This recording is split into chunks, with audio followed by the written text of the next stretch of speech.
Assalamualaikum warahmatullahi wabarakatuh.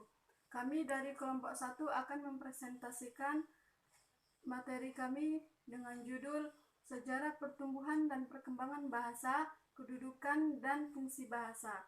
Perkenalkan, nama saya Ajeng Febiola. Saya di sini sebagai moderator dan penyaji materi. Assalamualaikum warahmatullahi wabarakatuh. Perkenalkan, nama saya Maron Akari. Saya dari Muara Rumbai. Saya program studi pendidikan biologi semester 2 di Universitas Pasir Pengarayan Kabupaten Rokan Hulu.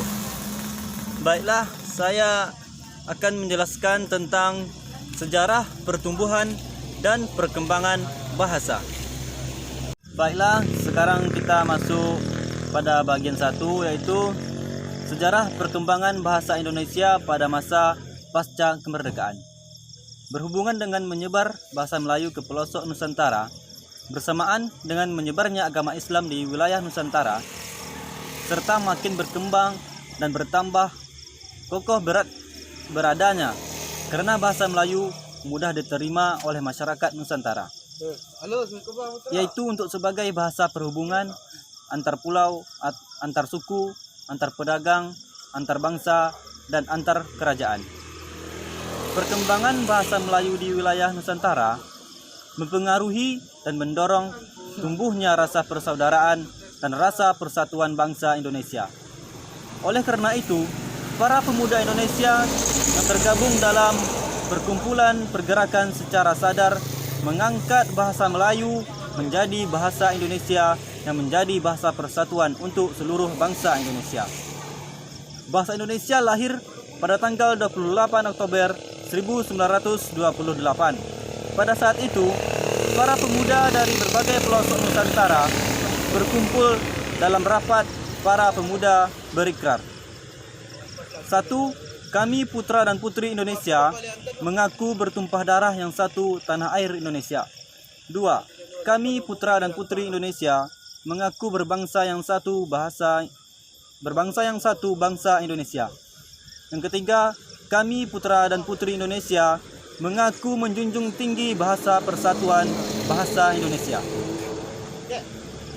Terima kasih telah menonton video penjelasan dari saya. Semoga bermanfaat bagi kita bersama. Selanjutnya pembahasan materi yang akan disampaikan oleh teman saya, Hot Martua. Assalamualaikum warahmatullahi wabarakatuh. Saya Hot Martua Nasution dari Prodi Biologi NIM 2033107. Saya akan menjelaskan fungsi bahasa secara umum. Yang pertama, bahasa sebagai alat ekspresi diri. Sedari kecil, manusia sudah menggunakan bahasa sebagai ungkapan ekspresi diri pada orang tuanya. Pada taraf permulaan, bahasa pada anak-anak sebagian berkembang sebagai alat untuk menyatakan dirinya. Bahasa sebagai alat komunikasi. Sebagai akibat dari bentuk ekspresi diri, bahasa telah menjadi alat untuk berkomunikasi. Sebagai untuk berkomunikasi, bahasa bermaksud untuk menyampaikan suatu maksud tertentu yang ingin dipahami orang lain.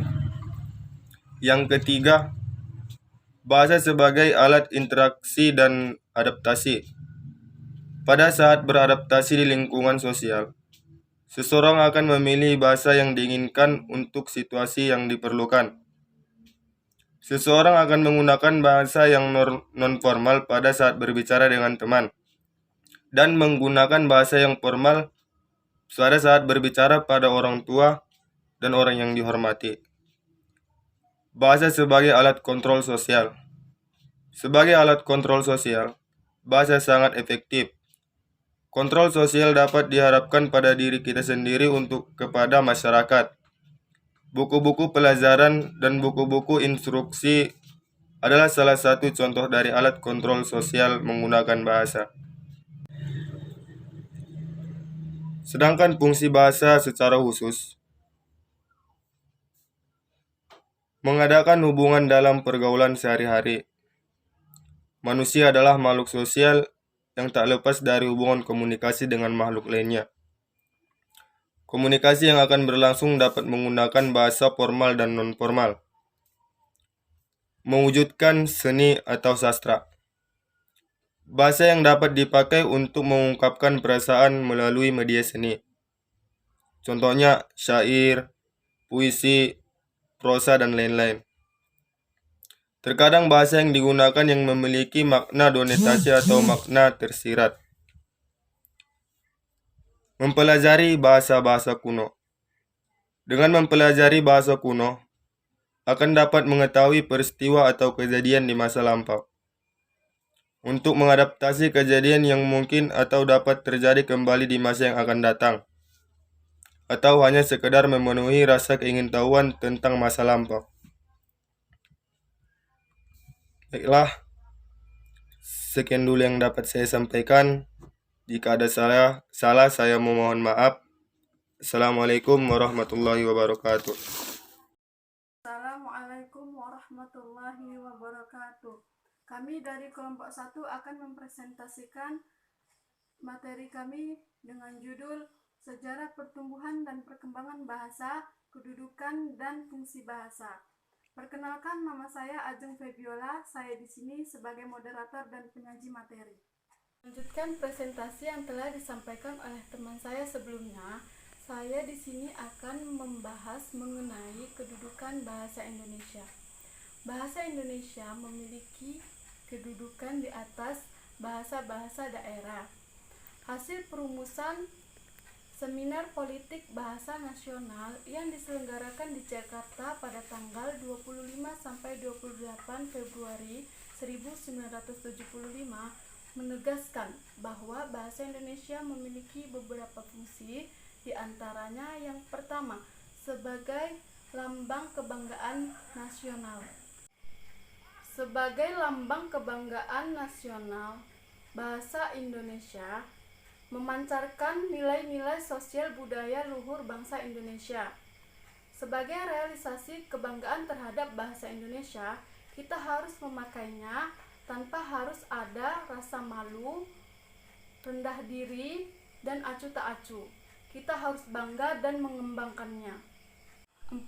Sebagai alat penghubung antar budaya antar daerah. Manfaat bahasa Indonesia dapat dirasakan dalam kehidupan sehari-hari. Dengan bahasa Indonesia, seseorang dapat saling berhubungan untuk segala aspek kehidupan. Apabila arus informasi antar manusia meningkat, berarti akan mempercepat peningkatan pengetahuan seseorang. Demikianlah presentasi kelompok kami mengenai sejarah pertumbuhan dan perkembangan bahasa, kedudukan dan fungsi bahasa. Semoga dapat bermanfaat dan memberikan suatu pembelajaran bagi yang mendengarkan. Assalamualaikum warahmatullahi wabarakatuh.